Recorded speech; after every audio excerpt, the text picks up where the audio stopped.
नमस्कार, मैं लक्षिका शुक्ला आज मैं फिर नई गुफ्तगू के साथ हाजिर हुई हूँ। आज मैं आपसे गुफ्तगू करूंगी नेपाल विवाद को लेकर, जो कि इस वक्त हमारी सरहद पर छिड़ा हुआ है। साथ ही अब हम आपको आसान भाषा में बताएंगे कि किस तरीके से यह विवाद की शुरुआत हुई और किस तरीके से नेपाल में अचानक से भारत विरोध की आंच तेज हो गई। लिपियाधुरा, लिपुलेख और काला पानी को लेकर, जो कि भारत और नेपाल की सरहद पर पड़ता है, और इसी के चलते दोनों देशों यानी भारत और नेपाल के बीच विवाद और गहराता जा रहा है। नेपाल का नया नक्शा जारी करने के ऐलान के बाद नेपाली प्रधानमंत्री केपी शर्मा ओली ने भारत पर सिंहमेव जयते का तंज कसा था। यही नहीं, नेपाल इन भारतीय इलाकों में अपनी हथियारबंद उपस्थिति भी बढ़ा रहा है, जिसके चलते यह विवाद सुलझने की बजाय और उलझता जा रहा है।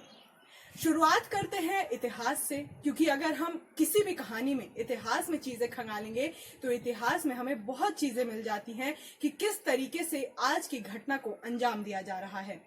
आपको बता दें कि भारत और नेपाल के आज के विवाद की शुरुआत 1816 में हुई थी। तब के ब्रिटिश हुकूमत के हाथों नेपाल के राजा कई इलाके हार गए थे, जिसके बाद सुगौली की संधि हुई, जिसमें उन्हें सिक्किम, नैनीताल, दार्जिलिंग, लिपुलेख, काला पानी को भारत को देना पड़ा था। हालांकि अंग्रेजों ने बाद में कुछ हिस्से को लौटा दिया था। यही नहीं, तराई का इलाका भी अंग्रेजों ने नेपाल से छीन लिया था। लेकिन भारत के वर्ष 1857 में स्वतंत्रता संग्राम में नेपाल के राजा ने अंग्रेजों का साथ दिया था, जिसके बाद अंग्रेजों ने उन्हें इसका इनाम दिया और पूरा तराई का इलाका नेपाल को दे दिया। यानी जिन अंग्रेजों ने नेपाल के सभी इलाके नेपालियों से छीने थे, अब वही नेपाली उन अंग्रेजों के साथ में खड़े दिख रहे थे। आपको बता दें कि तराई के इलाके में भारतीय मूल के लोग रहते थे, लेकिन अंग्रेजों ने जनसंख्या भारतीय लोगों की होने के बावजूद पूरा इलाका नेपाल को दे दिया। सबसे ज्यादा जरूरी बात यहाँ यह है कि इस विवाद को सुलझाने के लिए नेपाल कह रहा है कि सुगौली की संधि के दस्तावेज गायब हो गए हैं। भारत की ओर से नाकाबंदी, मधेसियों के साथ भेदभाव, 2015 में नेपाल के संविधान में बदलाव करने पर भारत और नेपाल के बीच रिश्ते और खराब हो गए। इन्हीं खराब रिश्तों के चलते भारत की तरफ से अघोषित नाकाबंदी की गई थी और इस वजह से नेपाल में कई जरूरी सामानों की भारी किल्लत हो गई। इसके बाद से दोनों देशों के बीच संबंधों में पुराना जो भरोसा बना था वह लौट नहीं पाया। इसी बीच जब नेपाल का नया संविधान बना, उसमें भारत नेपाल के नए संविधान से संतुष्ट नहीं था। भारत ने आरोप लगाया नेपालियों ने मधेशियों के साथ नए संविधान में भेदभाव किया। नेपाल में मधेसी भारतीय मूल के लोग हैं और इनकी जड़ें जो हैं वो बिहार और यूपी से जुड़ी हुई हैं। भारत के नाकेबंदी के बाद भी नेपाल ने अपने संविधान में कोई बदलाव नहीं किया और नाकाबंदी बिना किसी सफलता के खत्म करनी पड़ी। भारतीय अधिकारियों ने बताया कि नेपाल में मधेसियों के साथ भेदभाव के आरोप में काफी हद तक सच्चाई है और नेपाल में सरकारी नौकरियों में पहाड़ी समुदाय का कब्जा है। मधेसियों को पहाड़ी लोग घृणा की दृष्टि से देखते हैं। इसी बीच हमें पता चला कि नेपाली समझते हैं कि मधेसी लोग नेपाल के प्रति नहीं बल्कि भारत के प्रति अपनी निष्ठा रखते हैं। इस बीच हम देखें तो नेपाल में इन दिनों राजनीति में वामपंथियों का दबदबा है। अभी के प्रधानमंत्री केपी शर्मा भी वामपंथी हैं और नेपाल में संविधान को अपनाए जाने के बाद वर्ष 2015 में पहले प्रधानमंत्री बने थे और उन्हें नेपाल के वामपंथी दलों का समर्थन हासिल था। केपी शर्मा हमेशा से ही भारत विरोधी भावनाओं के लिए जाने जाते हैं।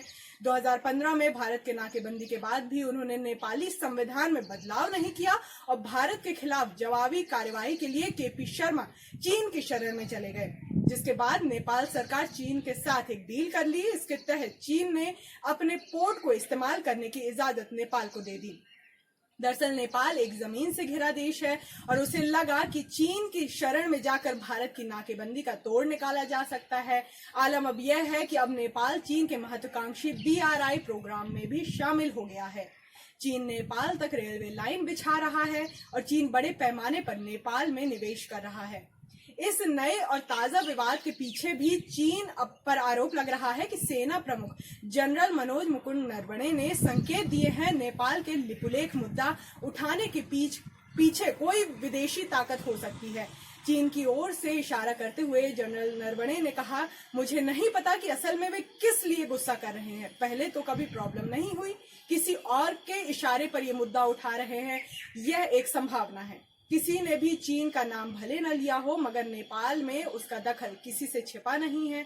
इसी बीच नेपाल के राजदूत ने भी कहा कि काली नदी के ईस्ट साइड का एरिया उनका है, इसे लेकर कोई विवाद नहीं है। आर्मी चीफ ने कहा था कि जो रोड बनी है वह नदी के पश्चिम की तरफ बनी है, तो मुझे नहीं पता कि वह असल में किस चीज को लेकर विरोध कर रहे हैं।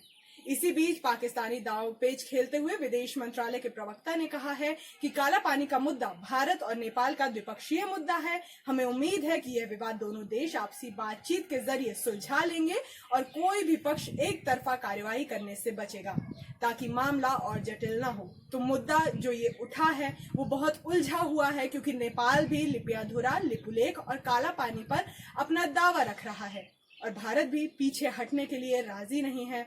वहीं इस बीच में इस समस्या का समाधान जो कागजी कार्यवाही से संभव था, यानी सुगौली संधि के दस्तावेज से संभव था, वह भी नेपाल दिखाने के लिए राजी नहीं है। तो इस मुद्दे का देखा जाए तो समाधान बहुत ज्यादा जटिल है। अभी बस इतना ही। अगर वीडियो पसंद आया हो तो लाइक करें और चैनल को सब्सक्राइब जरूर करें।